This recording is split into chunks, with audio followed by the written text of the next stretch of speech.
Hey everybody, today I'm going to show you how to make a beginner-friendly square that teaches you how to chain stitch and how to single crochet stitch. So let's get started. For this project you will need yarn and the matching hook size. I got a 5mm and scissors.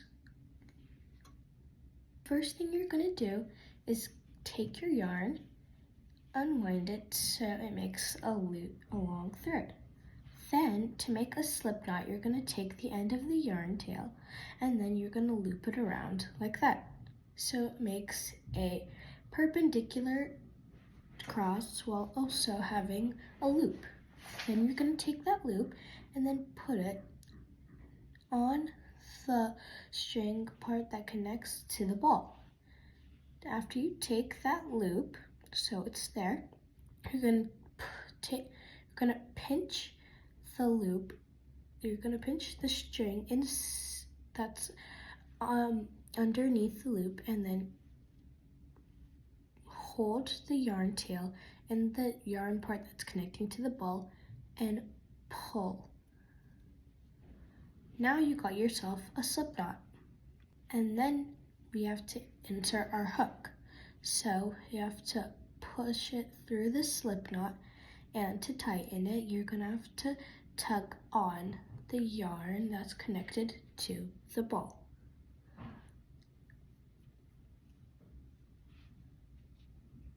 And now is the part where we start crocheting. First we need to get in our crocheter's position. So we're going to take our yarn and wrap it around our pinky. So first you have to put it on top and then wrap it so it's like this. Then you take your yarn and then put it behind your 2 fingers over here, 3 fingers, and then twist so it's in a good position to start crocheting. Now we're going to be learning how to do a chain stitch. To do a chain stitch, you'll have to yarn over and pull it through that slip knot. There, you've made your first chain stitch. To indicate what a chain stitch and how many you've got, there's a V that shows. This V equals 1 chain stitch. For this project, you'll have to do chain stitches, and to make it a square, you're going to have to do 10 rows. So I have 1 chain stitch. I will have to make 9 more. So 2, 3, 4, 5, 6, 7,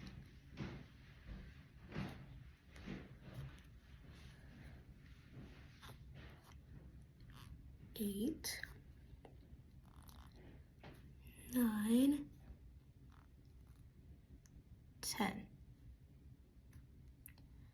And after this, you have 10 chain stitches.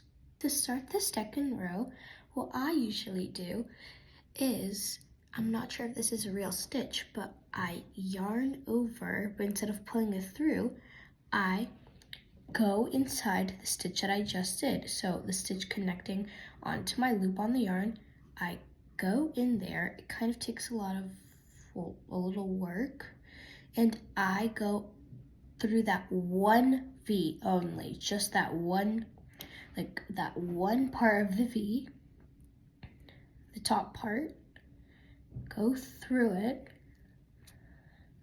yarn over again, pull through the hoop, but not the place where I yarned over it.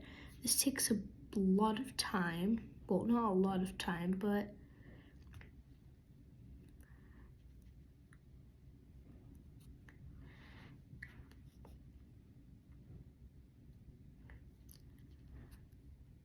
and if this is difficult, what I would recommend is a another chain stitch, so we're gonna do that. We have 11, but instead of going into this 11th chain stitch, we're gonna go into this the 10th chain stitch, and I'm gonna show you how to do a single crochet. To do a single crochet, you're gonna have to go into the next stitch, but only on the top part if you're starting your second row. Our chain is the first row, and since we are starting the second row, we only have to go through the first hoop. Then we're gonna have to yarn over and then pull that through the hoop. So now we have 2 loops on our hook. Then you're gonna yarn over and then pull through those 2 loops to make a single crochet stitch. We're gonna be doing this all the way until we reach the first chain stitch that we did. So again, push through this first, yarn over, pull out, yarn over again, and then pull through both of the hoops. I'm gonna meet you when we reach the end. Now, after we finished our second row, I usually loosen my loops so it doesn't go back out. And then I like to count how many stitches there are so I'm on the right track. So 1 V is 1 stitch. There's a V right here, so that's 1. 1, 2, 3, 4, 5, 6, 7, 8, 9, 10. I'm all good. So now I'm gonna go to the next step, which is to get on round 3. But to do that, you're gonna have to chain 1. And after you chain 1, you have to turn around, and then this V that you just did, your chain, you don't go into that, but you go into the single crochet stitch that you did last. But instead of going through 1 loop like what we did, now we're gonna go through both of the loops. So we're gonna go in, then yarn over. So you have 2 loops, and then yarn over again, and you have your single crochet stitch. This is a single crochet stitch that we're gonna be doing for the rest of the project. And once we reach the end of round 3, I will come back. Once you reach the end of round 3, it will start looking like a rectangle. But to make it a square, we have to use the amount of stitches that we use for the width and use it on the length. We use 10 stitches for the width. So we're gonna have to make 10 rows to match that square. We've completed 3 rows, and if you don't know if you completed 3 rows, and if you want to count, then this is how you do it. First, you loosen the string on your hook so you don't lose it. Then you put your hook down, but I like to use my hook as a pointer, and then you're gonna look closely at the piece. You see this first row, that's our first row, so that's 1. And then the second row is 2. This third part is 3, the one that we just did. You can use this method if you're feeling unsure that you did the amount of rows. And again, you have to chain 1, turn around to do our 4th row. I'll meet you when we're at the end of row 10.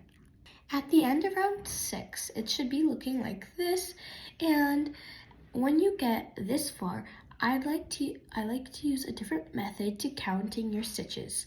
Instead of counting each individual one, there's a seam in between 2 of those stitches, 2 of those rows, so I can count 2, 4, 6. Just a little hack, and I'll meet you at round 10.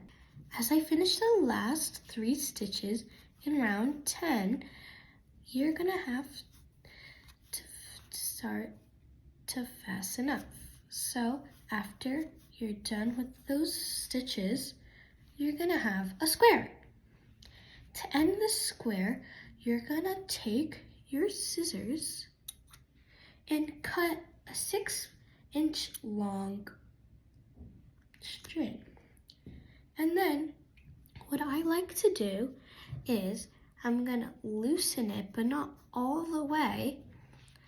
And then I take the extra string and I put it through to the loop to create a knot. Then I pull it all the way through. And that's, well, now you have your square. And for some final touches, I like to cut off the slip knot end. And I like to take the hook and put it through that last stitch, yarn over with the remaining, and then pull it through, and then do an extra knot just for safety. And after you do that, you can cut off this end too. So there you have it. That's how you make a beginner-friendly square.